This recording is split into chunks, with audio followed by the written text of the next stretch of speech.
बोलो राजा रामचंद्र की जय, भैया लखन लाल की जय। मित्रों, आप सभी का मेरे चैनल संस्कृति विसुधा में हृदय अभिनंदन है। रामचंद्र जी ने वहाँ विश्राम किया, आगे चले। सुचि सुंदर आश्रम निरख, हर से राजीव नैन, सुन रघुबर आगमन मुनि, आगे आयो लेन। रामचंद्र जी आगे मार्ग में चलते चले जा रहे हैं। मार्ग में ऋषि वाल्मीकि का आश्रम पड़ा। ऋषि वाल्मीकि ने सुना, मेरे प्रभु श्री राम आ रहे हैं, मेरे प्रभु श्री राम आ रहे हैं। उनकी कथा उन्होंने अपनी दिव्य दृष्टि से उनके जन्म से पूर्व ही लिख कर रखी थी। वाल्मीकि कोई नाम नहीं है मेरे मित्रों। वाल्मीकि उनका नाम क्यों रखा गया, आइए संक्षिप्त में जान लेते हैं उनकी कहानी।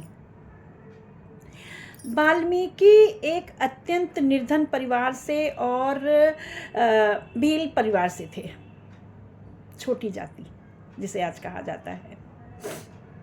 लेकिन मेरे प्रभु ने सबसे समानता रखी है। जात पात पूछे नहीं कोई, हरि को भजे सो हरि का होई। ये मेरे प्रभु श्री राम ने सिद्ध कर दिया। जो हरि को भजता है वही हरि का हो जाता है। उसमें जाति पाति कुछ नहीं है कि मैं पंडित हूँ, मैं ठाकुर हूँ, मैं वैश्य हूँ, यह सब कुछ नहीं है। वही श्रेष्ठ है जो हरि को भजता है। हरि जाति पात पूछे नहीं कोई जाति पात उनसे नहीं पूछते हैं। हरि को भजे सो हरि का होई। जो ईश्वर का भजन करता है वह ईश्वर का हो जाता है। ये सिद्ध किया है। तो मैंने बताया मित्रों कि भील की जाति से थे। उनके परिवार में बहुत भूखमरी थी। अपने परिवार का, अपने माता पिता का पालन पोषण करने के लिए वह जंगल में जाते थे और जंगल में जो कोई वहाँ से निकलता था उसका सामान लूटपाट लिया करते थे, मारपीट कर। एक बार सप्तऋषि मंडल वहाँ से निकला, ऋषि निकले। उन्होंने ऋषियों को पकड़ लिया, कहा जो कुछ भी है तुम्हारे पास यहीं रख दो। ऋषियों ने कहा अरे राम राम राम, ये क्या अनर्थ कर रहे हो, तुमने ऋषियों को पकड़ लिया है। ऋषियों के पास हरि नाम के अलावा और क्या होता है, उनके पास तो सिर्फ हरि नाम है। नारद मुनि ने कहा तुम्हें पता है कि तुम क्या कर रहे हो, तुम घोर अपराध कर रहे हो। ये मानव शरीर मिला है बहुत प्रयत्न के पश्चात, और तुम इस मनुष्य तन को क्या कर रहे हो, नश्वर कर रहे हो, इसे कलंकित कर रहे हो। इसे बड़े भाग मानुष तन पावा, सुर दुर्लभ जस ग्रंथिन गावा। बड़े भाग्य से मनुष्य का तन मिलता है। सुर दुर्लभ, देवताओं को भी दुर्लभ है।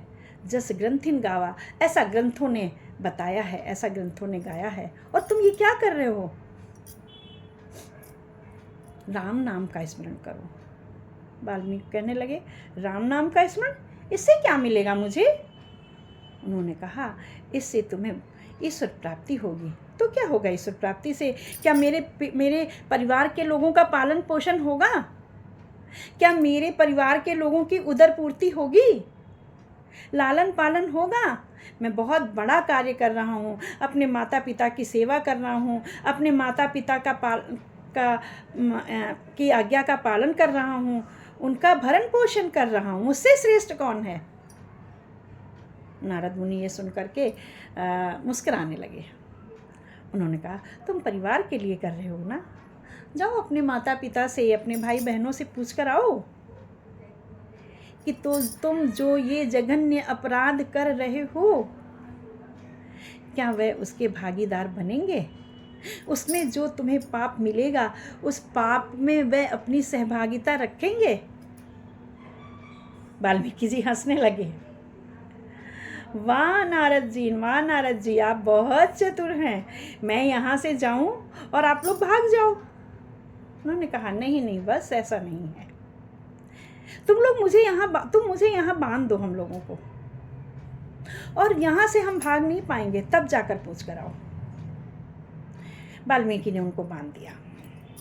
दौड़ कर गए अपने माता पिता के पास।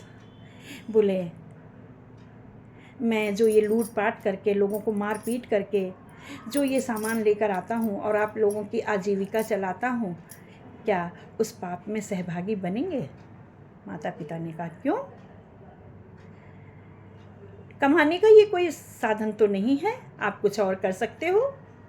मैं तो इस पाप का भागीदार नहीं बनूंगा। भाइयों के पास जाकर, बहनों के पास जाकर के उन्होंने वही प्रश्न किया और हर जगह से उनको यही उत्तर मिला। अब तो वाल्मीकि के ज्ञान चक्षु खुल गए। उन्होंने कहा, मैं क्या कर रहा हूँ? सच में नारद मुनि सही कर रहे हैं कि कह रहे हैं कि मैं बहुत जघन्य अपराध कर रहा हूँ, मैं निरपराध लोगों को मार रहा हूँ, मैं निरपराध लोगों की हत्या कर रहा हूँ, लोगों का सामान छीन रहा हूँ। ये तो बहुत बड़ा पाप है। दौड़ कर आए वापस वन में, जल्दी से खोला, ऋषियों को और उनके पैरों पे गिर कर पड़े। महाराज मुझे क्षमा करें, हे मुनिवर श्रेष्ठ मुझे क्षमा करें। आइए जानते हैं आगे क्या होता है। बने रहिएगा मेरे साथ इसकी अगली कड़ी को सुनने के लिए। बोलो राजा रामचंद्र की जय।